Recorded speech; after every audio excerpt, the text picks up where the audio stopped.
Hello, everyone, and welcome to the Sedona International Film Festival. I'm Carol Kahn. We are celebrating our 30th anniversary and coming to you live from Yavapai College. We'd also like to thank our presenting sponsor, Northern Arizona Healthcare, along with our hoteliers, restaurateurs, and all the volunteers who each year support us. Thank you so much for your continued support. And joining me now are the screenwriters, the winners of the screenwriter competition, Laurel, Jake, and Michael. Welcome. Robert, I'm sorry. It's okay. Get Michael. I thought I had it down. Yeah, it's all good. Could you go by that? Yeah, anything's possible. Yeah, whatever. Welcome to the festival and congratulations. Thanks. Thank you. So this is your first time here. Yes. And Jake, you've been here multiple times. This is my third time visiting, yeah. Yes, and This is my first time here. first time. Yeah. Awesome. And then we were talking about you're from Ohio. Yep. Oh, Ohio originally, yeah. All right, Yeah. and New Orleans. Yes. Yeah. Awesome. And Yeah. then you were from Ohio. There's some Ohio connection I lived here. there for a little while. I just want to be cool like these guys. You mean cold like these Oh, guys. yeah, that's the word. Sorry, spelled it wrong. All right. Well, let's talk a little bit about each of your subjects that you submitted. So Sure. I'd like to hear about that. Do you want to start? Sure. Mine's a half-hour television pilot. It's a comedy called The Grind about dental students that are starting their third year, which means they're starting to see patients for the very first time. Okay, Jake. Mine was the feature screenplay selection. It's called The Exchange, and it's about a bickering middle-aged married couple whose divorce gets interrupted when they mysteriously and magically swap bodies. Oh. As happens from time to time. Yes. It just extends the legal process. But. Okay. I won the short competition, and my screenplay is about a man who checks into a hotel in the 1950s to explore gender identity. So this is not your first round in the rodeo, correct? So you've done this before. How easy, difficult is it to actually write a screenplay? It's very hard. Yeah. It's one of those things that if you knew how many drafts you were going to end up doing, you would never start. Because, every draft, it's like there's always something you can change, always something you can perfect. So it's a very long process, but very rewarding. That's true, because I was literally looking at another script of mine last night, and I changed lines. Yep. Just because eventually your brain is like saying like that can be you should be changing something, and what are you just reading it? No, revise things, make it better. It's like always better. Yeah. Yeah. Mine's been a long journey. I wrote it with two other people, and we're about 3 years in, so I don't even know how many drafts there have been, but we just keep massaging it until we'll shoot it in June, so we'll see where it lands then. Interesting that you said that because you said 3 years, which that's quite some time. So how long has it taken you to actually from start to almost, it's not really completed, but to enough to enter into the competition, but how long does it take you to do that? I started it in January of 2023, starting with beat sheets, outlines, and then just kept perfecting it. I think the most recent draft, I updated in November. Okay. The genesis of this project was well over a decade ago, and some of the first drafts were about 5 years ago, and the most recent one that the won here at the contest was done within the last year. So it's like keep coming back to it basically and learn something new from writing something, reading more scripts, and then bring that knowledge back to it and improve it. But yeah, like a decade. Wow. In 3 years for 3 you. years, yeah. It's amazing. So writer's block, I want to talk about that for a second because even as a writer, interesting, I still do actually, redecorate my whole entire house. Sounds right. I do too. Yeah. I mean, it's like this weird process. Like when I can't write, all of a sudden I just move one thing, and then I don't even know what happens, but the whole entire house gets moved around. And I had an artist tell me, because I thought I was procrastinating, and so she's like, "You're not procrastinating. You're getting into the creative spirit." Organization is creation. Yeah. Very much so, yeah. Yeah, so now it's like a habit. Have to write a story to redecorate my house. Like, the house looks great. And that's like every day. No. So talk to me about procrastination and how long does it take you to... Oh, there's endless opportunities for procrastination. It's like, all of a sudden you're like, I should clean the kitchen, I should do this. But for me, it's important to have like a specific space that I go to where you turn off the phone, you turn off everything, and just focus. And I kind of just have to be hard on myself and be like, you're going to sit here until you start getting into that flow, and you're not getting up anyway, so just sit here and get to work. Awesome. I think it's impossible to finish if there's not some sort of arbitrary deadline, either from yourself, from friends, and if there's actual stakes involved. So that's a really nice way of getting around that. But if I'm ever sitting down in front of like the computer and can't do it, or if I'm ever like talking with folks about like ideas or something like that, there's this thing that Alfred Hitchcock used to do with, I forget his name, but the screenwriter of Psycho, where they were like beating things out, and if they hit a roadblock kind of a thing, then he would just start telling a story from like his past. And I think what he was trying, like you said, cleaning gets your head in the right mind space. If you don't look at it as work, but like try to exercise the way your brain can just like remember stories in more of the play mode, then like it's working, but it's just not working consciously. It's more subconsciously. Almost like the shower principle in a way. Yeah, Yes. exactly. Like Yeah. things come like in the shower, all these ideas, and you wonder where they come from. It's like all of a sudden they disappear. And then you think, am I crazy because I'm hearing voices? Yeah. Your house seems interesting. It is. It's nice.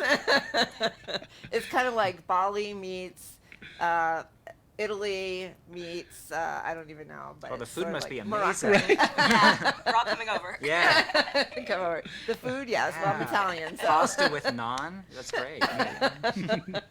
Morocco. Yeah, a little bit of that.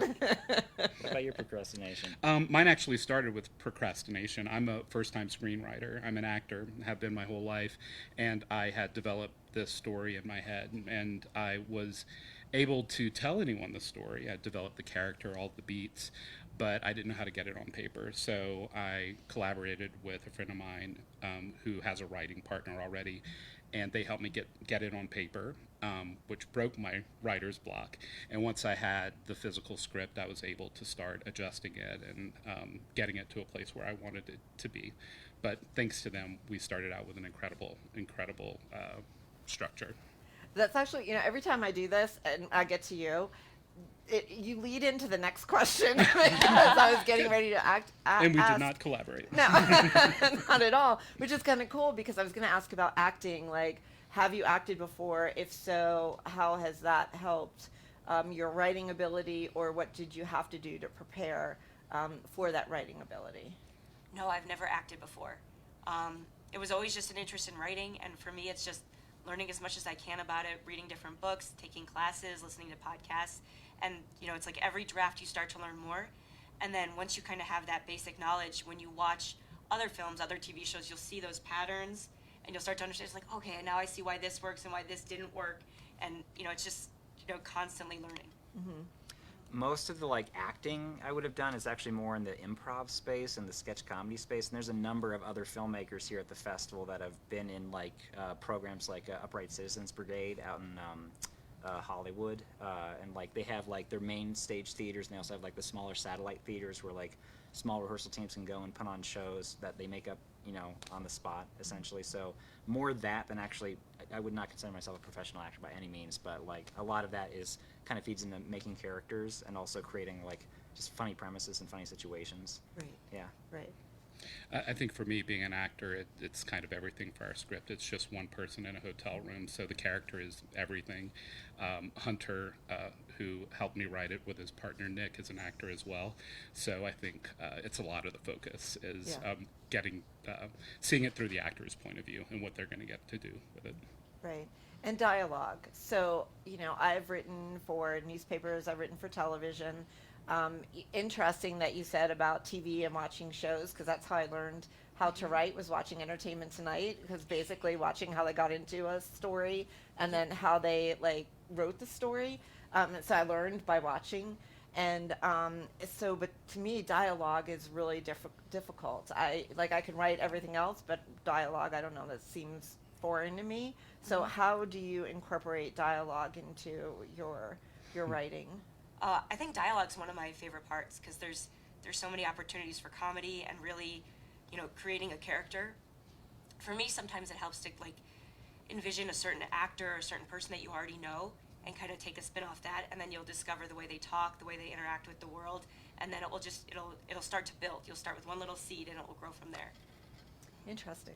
I think it informs relationships because like in real life people talk to each other, like depending on what the relationship is, they're gonna like say things differently around each other, be more proper with like certain authority figures, more relaxed with like their friends and family or something like that. And I think it's just more paying attention to like in my own life, like how people phrase things, and like kind of even like if you know like someone is like keeping a secret, like nothing dire, but like a birthday party or something like that, and like trying to talk around. It's kind of interesting if you're like someone's planning a surprise party, and like you try to see how they're trying to work around the person who knows it, and like I don't know, like it's finding out ways that you can not say something that's being communicated to the audience. Right. That made no sense whatsoever. Well, It's a lot of what's I was trying not to said. follow Yeah. that, but you know what? All I kept thinking about is when you were talking about relationships, I'm like, we know your wife. I mean, Erin has been here constantly, so I was going to say, yeah, we know that. Yeah. And our conversations will be different than my parents, from like my brother, or from Right. my other friends or something like that. But it like that's a lot of what starts for me, and like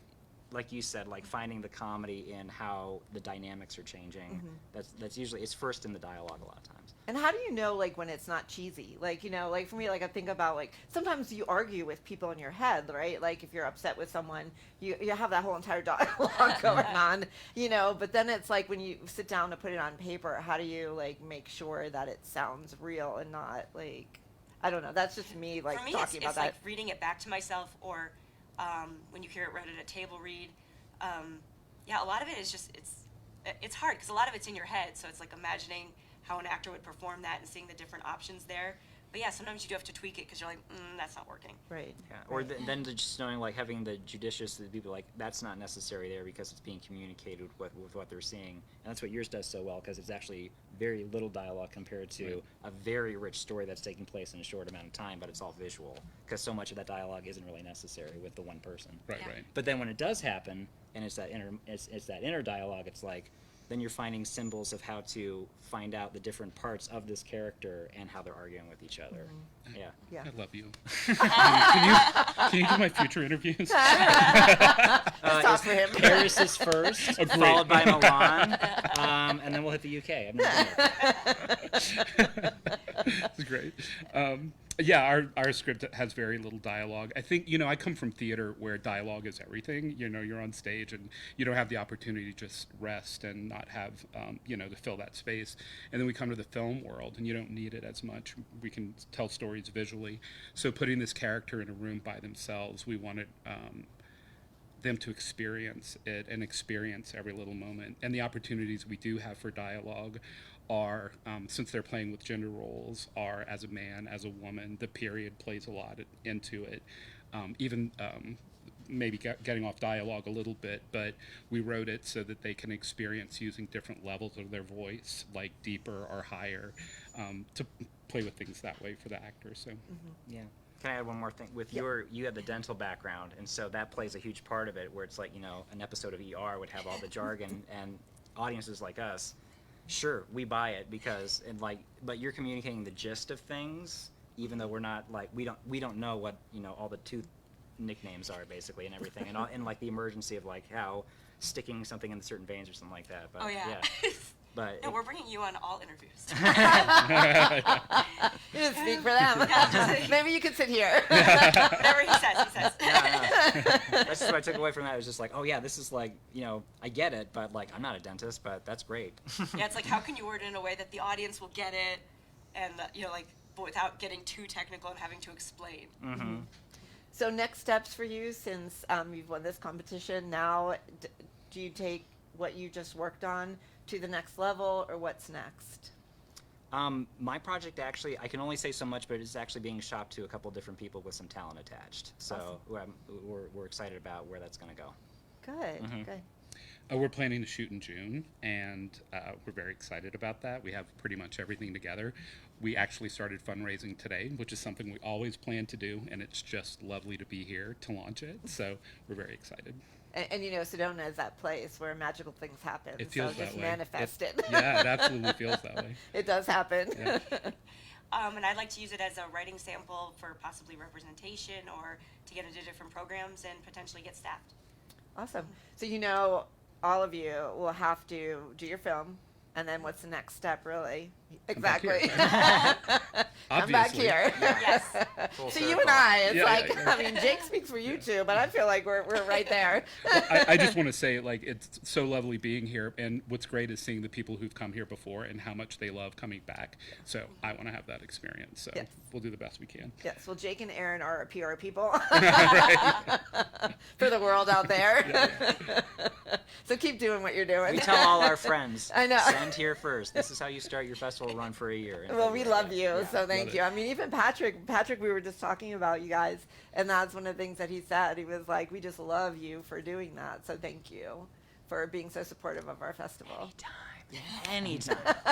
Anytime. And thank you, Aaron. Well, thank you all for being here. Thank you for submitting your screenplays to the festival, and thank you again for constantly coming back here and supporting us. And just look forward to seeing you again. Well, I'll see you around here, so you haven't left yet, but your work coming back here. Awesome. Yeah, Thank you and so thank much. you for your hospitality this whole week. Yeah, it's amazing. Well, I wish I could say it was all me. Take it. Own Just it. take the credit. Take it. Well, you can come over and look at my house. That'll be a treat in itself, I guess. I don't know.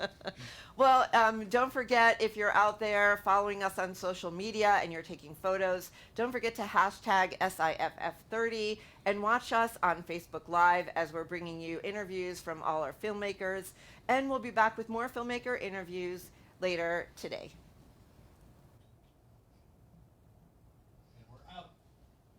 That was fun. Thank you. Thank you for having us. You can come on over anytime. Yeah. Let's do it.